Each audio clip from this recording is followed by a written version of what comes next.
Oh boy, hold on to your wallets because 2.4 is going to be a wild ride.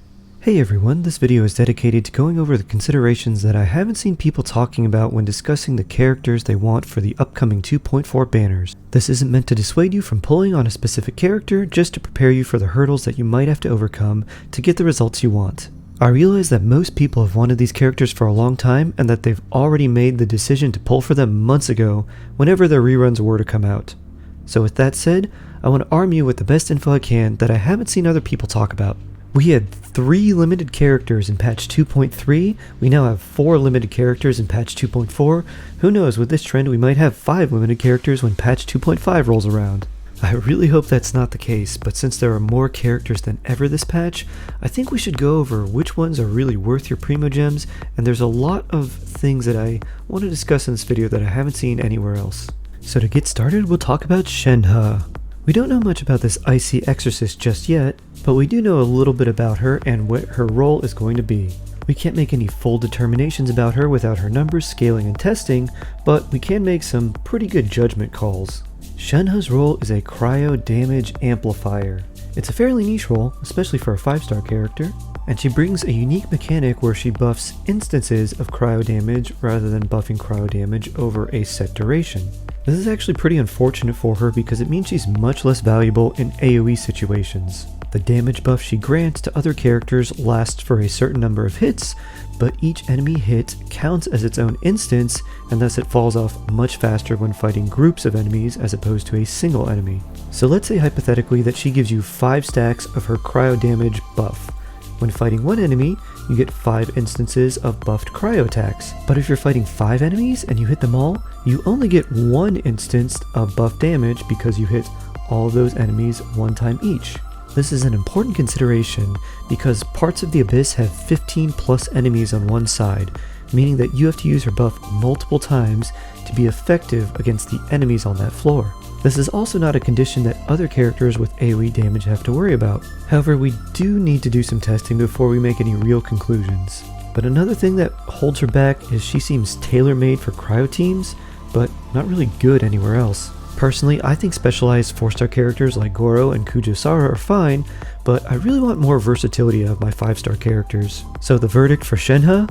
Don't pull her day 1 unless you really want her and don't care about how good she is. Wait a day or two, wait for us to discover her strengths and weaknesses so you can make a more informed decision.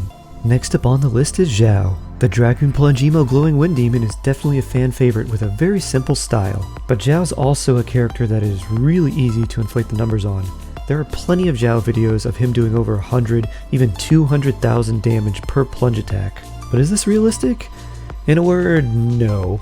A C0 Xiao with a realistic investment ratio of 60% crit rate and 150% crit damage hits about as hard as a C6 Noel. Xiao, however, gets much stronger the more you invest in him, unlike a lot of other characters who seem to plateau much earlier than he does. So if you really want Xiao, do be ready to farm for him a lot to make him the biggest bane of all evil. However, it should also be noted that Xiao doesn't need or even want any specific 4-star artifact set, so running him with something like a 2-piece Gladiator and 2-piece Shiminawa set is actually really strong, and therefore you might have some really good pieces for him already. Since the majority of Xiao's damage comes from his plunging attacks, it's also important to know the caveats about them. His plunge attacks cause a lot of knockback, which is fine for heavy enemies as it barely affects them if even at all, but it's a real pain for smaller enemies because you knock them back and have to chase them down.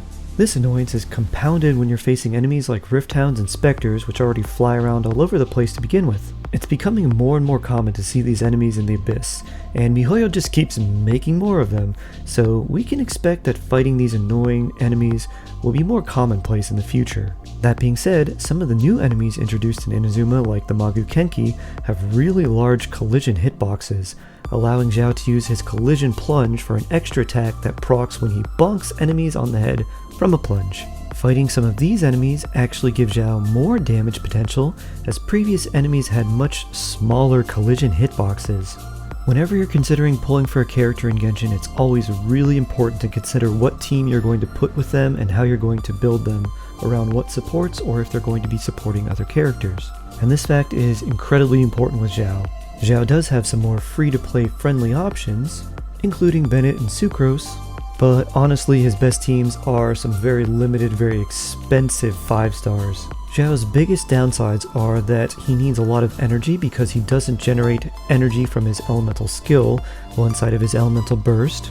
He needs someone to help him recover HP as he slowly drains his own HP while in his elemental burst. And he really wants a shield to prevent him from being interrupted and knocked around, especially in the air where he can't dodge and can spend several seconds in freefall if he's hit. Now there is a team that solves all of these problems, but it definitely comes at a premium. What's widely regarded as Xiao's best team is Zhongli, Constellation 4 Albedo, and Constellation 4 Jean. Zhongli provides a very tanky shield that gives a total resistance shred.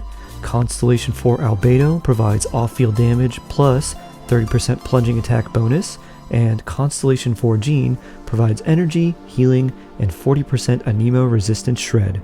To top it off, you also get access to Georesonance, which is very strong. However, because of all these 5 stars with their high constellation requirements, it's not a realistic team for a vast majority of players to obtain.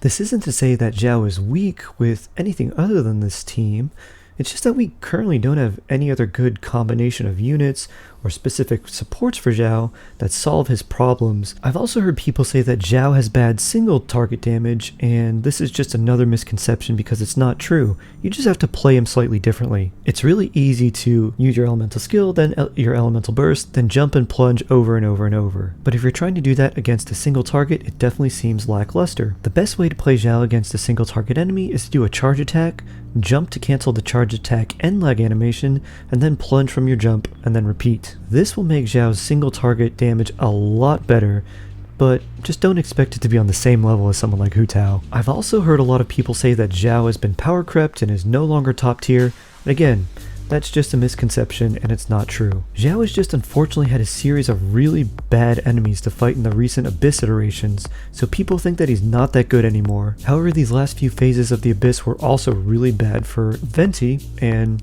he's one of the most broken characters in the game. Xiao seems power crept because he doesn't have any proper support or dedicated artifact set like just about every other top tier carry in the game. In fact, Xiao has never had any of these things, whereas all the new 5-star characters seem to be getting their own artifact set, own weapon, and their own 4-star support characters, of which Xiao has none. So if Xiao has fallen behind, it's not inherently because of his kit or because he's bad, but because he just doesn't have access to the same resources as other characters. But with this new Abyss coming with his rerun, you can bet that Xiao's damage output will definitely be inflated temporarily, so more people will be enticed to pull for him. So Xiao is still a great character, he has not been power crept, he just hasn't received as much love as the other carries in the game. The other unfortunate thing about Xiao is he is not that free-to-play friendly. We've already talked about the units that he wants and how they can be very expensive to obtain, but Xiao doesn't have a great amount of 4-star weapons he can use either. He does well with the Battle Pass weapon, the Deathmatch, and he can also do well with the Black Cliff Pole, but those are more costly to obtain, and just about any other 4-star weapon really doesn't suit him. So, should you pull for Xiao? You should pull for him if you like the plunging attack playstyle, you want an Abyss team that doesn't need Bennett, Xiangling, or Xingqiu, and you don't mind that he's not a very free-to-play friendly character. Xiao does great damage and great AoE, even without the catered support that MiHoYo has been putting into the recent 5 stars. So if you like Xiao, you definitely won't regret pulling for him. Next up is the CEO of Geo, the Meteor Master, the Wrath of the Rock, the oldest living god, and the moralist moocher, Zhongli. I've heard a lot of people say that Zhongli is a must-pull and one of the best characters in the game, and that he makes the Spiral Abyss so much easier, and I wanted to correct the statement because it's a bit misleading. Zhongli provides an incredibly durable shield that also helps you do more damage, so it's easy to see why people would recommend him, as he makes most of the game so much more comfy, and it's really satisfying when you can just face tank just about everything in the game. But the statement that the Lord of Geo is also the Lord of the Abyss, well, it's a bit of a different story. Zhongli is not really going to make you do any better in the Spiral Abyss because he isn't going to make you clear any faster. You see, most of the people who recommend him and say he's a must-pull are whales, and they have plenty of damage to clear the Spiral Abyss already. And if you can easily and consistently 36-star the Spiral Abyss, then Zhongli is a great pickup because he makes the experience so much easier and more comfy. However, most players struggle with meeting the time requirement in the Abyss, and thus Zhongli doesn't help that much because his team utility and personal damage are considerably lower compared to other supports. This fact becomes more and more true each patch as the Spiral Abyss enemies have consistently gotten more and more HP with every single update. Just to give you an idea, in the pre-Inazuma Abyss before 2.0, the most HP enemies on floor 12.3 had was 1.4 million. Once Inazuma launched, that number became 2.1 million. And as of patch 2.3, the total HP of enemies on just the second side of floor 12.3 was over 2.9 million. So Zhongli will make things so much more comfy, but if you don't have the damage to clear the Abyss and you want him for that, I think you're going to be disappointed. However, the exception to this is if you're running an Ito or Noel Geo team, in which case it's way easier to have a shield on you at all times to get that Geo Resonance buff. So would I say that you shouldn't pull for Zhongli if you aren't 36-starring the Abyss because of the drastic increases to enemy HP every single patch? Not necessarily. I literally use Zhongli to carry me in everything I do but the Abyss, and I pair him with 3 0 investment level 1 characters to farm friendship. His shield is so durable that it's impossible to deny his utility and usefulness against bosses, domains, and the overworld. However, I don't want people to think that he will give them a huge increase in damage, because he won't, unless you want to run a specific Geo team. So, should you pull for Zhongli? If you want a comfy time in domains and against bosses, if you want the best shielder for Hu Tao, Xiao, or Ito, and a universally good shielder for everyone else, if you really like Geo teams, if you don't mind that he typically won't make you clear Abyss faster, then go ahead and pull for Zhongli. If I had to pull for him all over again, I definitely would. And now we come to the Coco Goat herself, the character that people initially made fun of only to change their tune faster than a cringy TikTok dance, the one and only Miss Ganyu. Ganyu's been considered a top DPS for so long, she has become the standard by which all other DPS characters are judged. When people ask about how strong a character is, it's inevitable that someone will ask, are they as strong as Ganyu? And even if a DPS character is really good, the answer is often, no, they're not as strong as Ganyu. This is because Ganyu offers so much for a DPS character. She has multiple sources of really good AoE damage that she can access anytime thanks to her charge attack shots, but also her elemental burst has a huge AoE range, and its damage can scale quadratically to output massive numbers. She's also very free-to-play friendly and has access to the Blizzard Strayer set, which is one of the best sets in the entire game. So even a free-to-play player who gets lucky with some artifact rolls can feel like they're doing as much damage as a whale player. Ganyu is versatile and she can fit in multiple teams, and she is really good in a freeze team, which means that she can lock down enemies while having the ridiculous crit rate bonuses offered to cryo characters, and thus she can focus on building crit damage to hit even harder. If you don't have a 5-star DPS yet,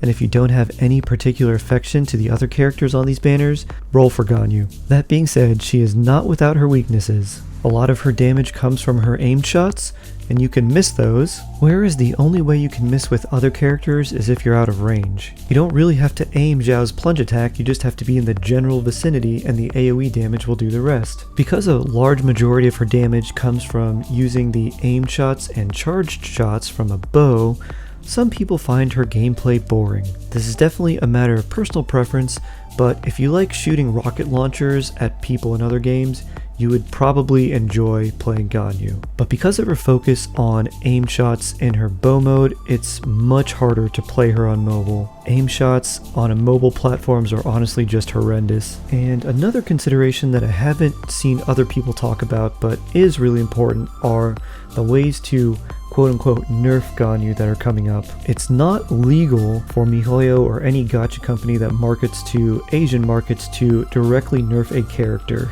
If you roll for a character and are assumed to spend money for a character and then the character gets nerfed, it's assumed that that is a fraudulent type of behavior like false advertising, and thus it's illegal to nerf a character directly. However, game companies can nerf a character indirectly by introducing new mechanics to counter a specific character, and miHoYo has done this in the past. Heavier enemies were introduced to nerf Venti's ridiculously strong crowd control ability, and Corrosion was introduced to not only nerf Zhongli's really strong shield, but also in an effort to sell more copies of Kokomi, which didn't really go that well. And the new honed spirit system seems like it's going to be a nerf to Ganyu's charge attacks, and there may be even more potential mechanical nerfs to come. So be advised that while Ganyu is incredibly strong, it doesn't mean that there won't be new enemies or mechanics where she might struggle quite a bit. Ganyu also shares a similar weakness to Xiao in that her best teams often require several 5 stars. However, she does have a lot more flexibility than Xiao. What's widely regarded as Ganyu's best team is traditionally known as Morgana, which is typically run with Ganyu, Venti, Mona, and Diona. However, there are plenty of other variations that arose, which include characters like Kazuha, Kokomi, Rosaria, Ayaka, and Sucrose taking the roles of some of those other characters. I also suspect that Shenhe will be added to this list before too long, so you aren't locked into specific units unlike with Xiao, because you only need characters to play certain roles rather than to have specific characters. Another benefit is that unlike Xiao teams, you don't necessarily need a healer because frozen enemies can't hit you. And there are even other team compositions that Ganyu can be a part of that do even more damage, but they also use very popular supports that everyone wants for their Abyss side. So typically people would put these in-demand supports on one side and then run a Ganyu freeze team on the other side of the Abyss. So,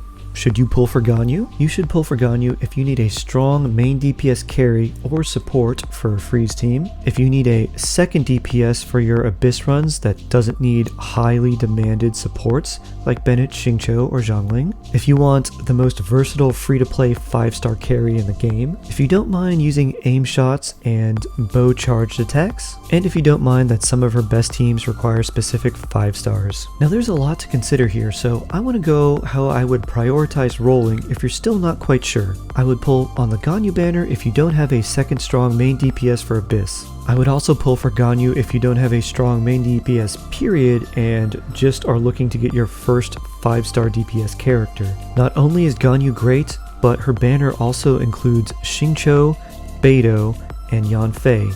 And Xingqiu and Beidou are incredible and really good supporting characters. Yanfei is okay. If you're a newer player, this banner is insane for you. You get insane value with incredibly good supports, as well as probably one of the best DPS characters to ever be introduced to the game. And if you're more of a veteran player, then you can finally maximize and finalize some of those last constellations on your Xingqiu and Beidou to make them do even more damage, while also potentially getting Constellation 4 on Yanfei to make her a very strong, very interestingly built tank.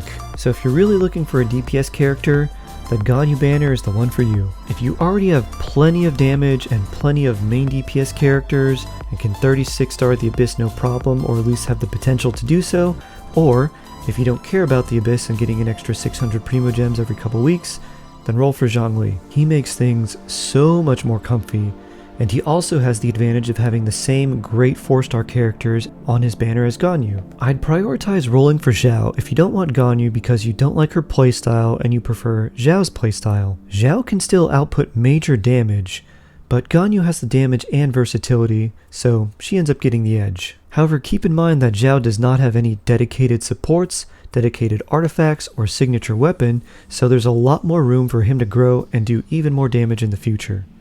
Hopefully. And we can't say for sure about whether you should roll for Shenhe yet, but she is a cryo support. And by a cryo support, I mean a pure cryo support, someone who enhances cryo damage. It doesn't seem like she's meant to be a sub DPS and do a lot of damage on her own, and it definitely does not seem like she's meant to be a carry, but rather just buff your other character's cryo damage. But who knows?